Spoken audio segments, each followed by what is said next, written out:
Nama saya Devanda Wijaya, nomor induk 0108224414 dari kelompok Lejo 2 Centuria 4. Bagian saya akan menjelaskan tentang perangkat lunak atau software. Nah, di sini ada beberapa topik yang akan saya bahas. Yang pertama tentang definisi dan fungsi dari perangkat lunak, yang kedua klasifikasi perangkat lunak, yang ketiga jenis-jenis sistem perangkat lunak, yang keempat jenis-jenis aplikasi perangkat lunak, yang kelima SDLC tentang siklus hidup pengembangan sistem, yang keenam metodologi dalam pengembangan perangkat lunak, yang ketujuh tren masa depan dalam mengembangkan perangkat lunak. Nah, kita mulai dari topik yang pertama tentang definisi dan fungsi dari perangkat lunak. Definisi dari perangkat lunak adalah suatu program komputer. Nah, program komputer ini merupakan sekumpulan intrusi data atau program yang dimana berfungsi sebagai penerjemah perintah-perintah untuk diteruskan atau diproses oleh perangkat keras atau hardware untuk melakukan tugas tertentu. Nah, di sini ada fungsi dari perangkat lunak. Yang pertama, mengontrol perangkat keras atau device driver. Yang kedua, ini melakukan operasi perhitungan. Yang ketiga, berinteraksi dengan software lain atau sistem perangkat lunak, sistem operasi, bahasa pemrograman, dan lain-lainnya. Lanjut untuk topik kedua tentang klasifikasi eh, pada perangkat lunak. Nah, di klasifikasi ini terdapat dua macam, yaitu yang pertama sistem software atau sistem perangkat lunak dan aplikasi software atau aplikasi perangkat lunak. Nah, sistem software ini dibagi menjadi firmware atau perangkat tegar.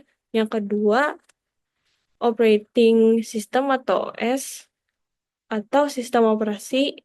Yang ketiga, programming language atau bahasa pemrograman. Yang keempat, sistem utility. Nah, yang satunya lagi dan aplikasi perangkat lunak dibagi lagi menjadi software program aplikasi dan software program paket. Lanjut ke topik yang ketiga ini tentang sistem perangkat lunak atau jenis-jenis sistem perangkat lunak. Nah, ini tentang yang pada topik kedua, di mana di sini akan lebih diperjelas tentang maksud dari pengertian dari jenis-jenisnya dan juga contohnya. Yang pertama ada firmware. Firmware ini tentang jenis perangkat lunak yang tertanam dalam hardware atau perangkat keras untuk mengontrol perangkat keras pada suatu sistem. Nah, firmware ini biasanya tersimpan dalam memori non-volatile, di mana memori non-volatile ini di mana data ini ada di penyimpanan, tetapi kalau misalnya komputer mati, itu nggak bakal hilang. Nah, contohnya itu seperti ROM, EPROM, atau flash memory. Sistem operasi adalah suatu perangkat lunak dasar yang mengelola sumber daya perangkat keras, komputer, dan menyediakan layanan untuk program aplikasi untuk menjalankan aplikasi dan menyelesaikan suatu masalah. Nah, di sistem operasi ini ada beberapa contoh. Yang pertama itu Windows. Windows ini sistem operasi yang dikembangkan oleh Microsoft Corporation yang berbasis graphical user interface. Yang kedua ini ada macOS.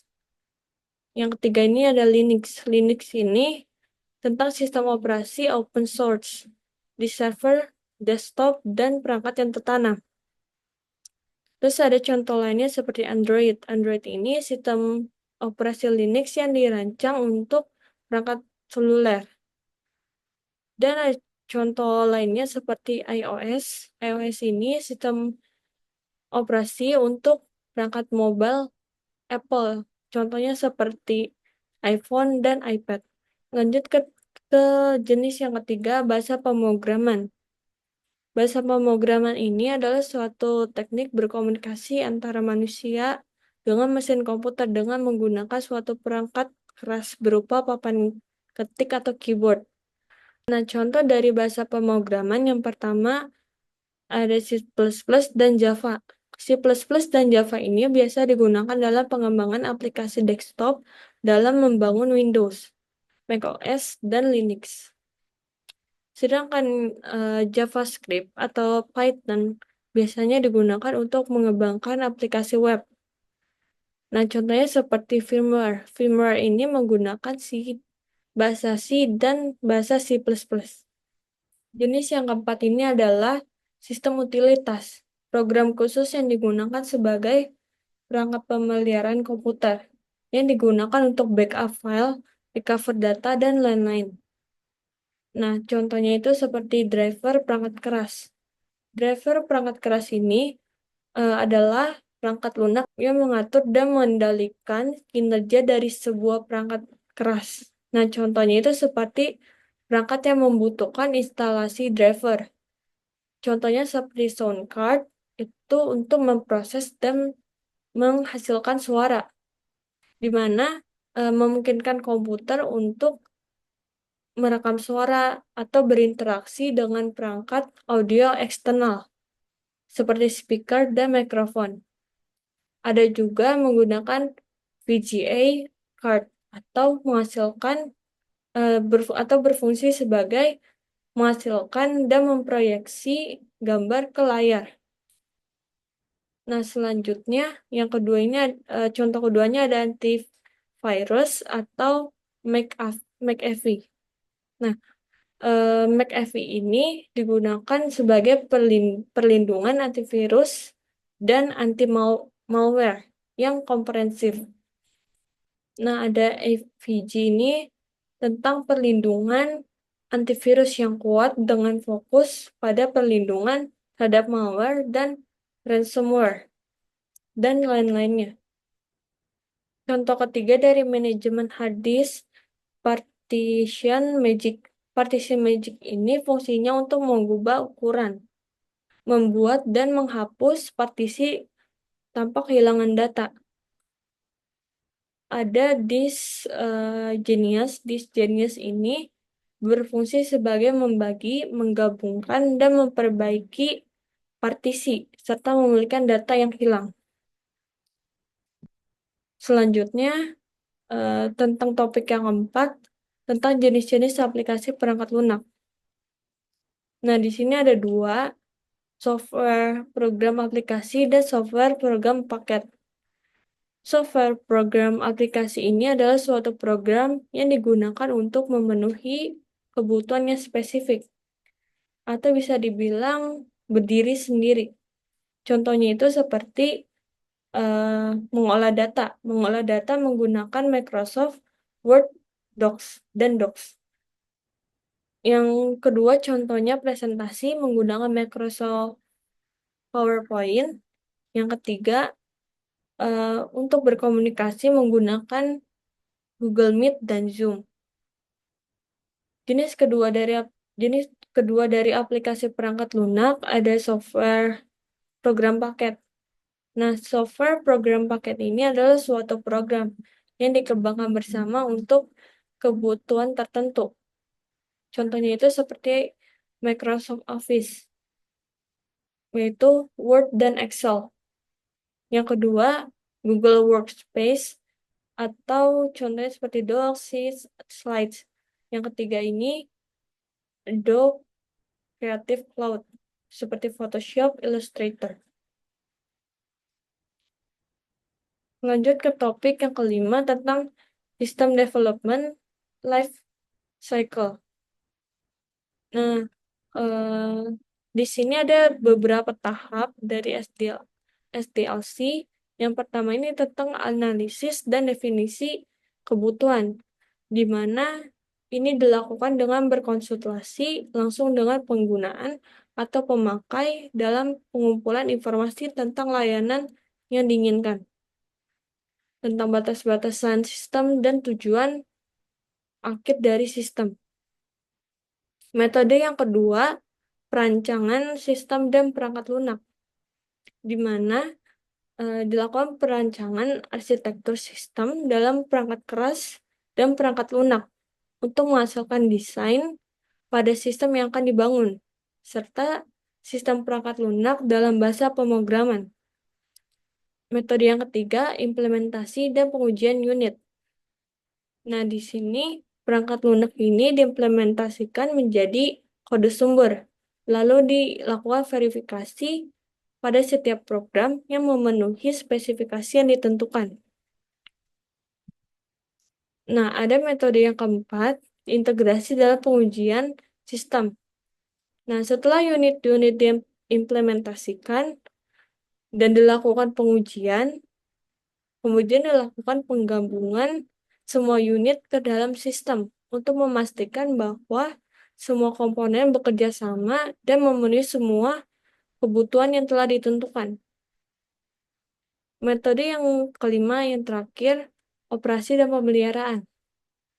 Nah, setelah dilakukan metode yang keempat ini, dilakukan pengoperasian sistem dalam lingkungan nyata dan dilakukan pemeliharaan untuk memastikan sistem ini berjalan sesuai dengan kebutuhan pengguna serta mengembangkan fitur baru. Topik yang keenam ini tentang metodologi dalam pengembangan perangkat lunak. Metode dalam pengembangan perangkat lunak ini tentang pendekatan atau rangkaian proses yang digunakan untuk memproses, melaksanakan, dan mengelola proyek perangkat lunak. Nah, di sini ada beberapa metodologinya. Yang pertama, waterfall. Waterfall ini metode pengembangan yang dilakukan itu pendekatan secara berurutan. Jadi setiap tahap ini diselesaikan lebih dulu sebelum lanjut ke tahap selanjutnya. Nah, ada metodologi yang kedua ini, Rapid Application Development. Nah, eh, Rapid Application Development ini adalah pendekatan dalam pengembangan perangkat lunak pada kecepatan dan efisien. Proses yang terjadi dari Rapid Application Development yang pertama ini penetapan persyaratan atau bekerja sama dengan pemangku kepentingan untuk mengidentifikasikan dan mendefinisi kebutuhan sistem. Yang kedua ini ada pembuatan prototipe. Nah, pembuatan prototipe ini itu untuk memberikan gambaran konkret tentang sistem yang akan dibangun. Jadi pengguna ini dapat memberikan umpan balik dan saran untuk perbaikan. Yang ketiga ini ada pengujian. Pengujian ini dilakukan mengidentifikasi dan memperbaiki masalah, serta memastikan bahwa sistem memenuhi kebutuhan pengguna sebelum pengembangannya ini lebih lanjut dilakukan. Yang terakhir ini dilakukan implementasi. Implementasi ini melakukan percobaan terhadap sistem yang dimana sistem ini siap digunakan oleh pengguna akhir dengan memastikan bahwa semua fitur berfungsi dengan baik dan sesuai kebutuhan yang telah ditetapkan. Yang ketiga ini Agile. Agile ini metode pengembangan perangkat lunak yang mengedepankan proses ringkas namun menghasilkan produk akhir yang berkualitas. Nah, metode ini dilakukan pendekatan kerja inkremental. Inkremental ini pengembangan secara berurutan atau bertahap dengan peningkatan kecil yang teratur dan iteratif atau berulang. Nah, keuntungan dari Agile ini pengembangannya yang cepat dalam proses berskala besar. Yang keempat ini Lean. Lean ini pendekatan yang berfokus pada pengurangan pemborosan dan peningkatan nilai bagi pelanggan dengan memperbaiki efisiensi proses. Topik yang ketujuh ini tren masa depan dalam pengembangan perangkat lunak. Tren masa depan dalam pengembangan perangkat lunak terus berkembang seiring dengan kemajuannya teknologi dan perubahan kebutuhan bisnis. Nah, contohnya itu seperti cloud computing, di mana cloud computing ini model yaitu model penyampaian berbagai layanan melalui internet yang memungkinkan pengguna untuk mengakses dan menggunakan sumber daya komputasi seperti server, penyimpanan data server, database, jaringan, dan perangkat lunak. Nah, ini ada beberapa source yang saya ambil dalam presentasi ini. Nah, sekian dari presentasi saya tentang software atau perangkat lunak. Terima kasih.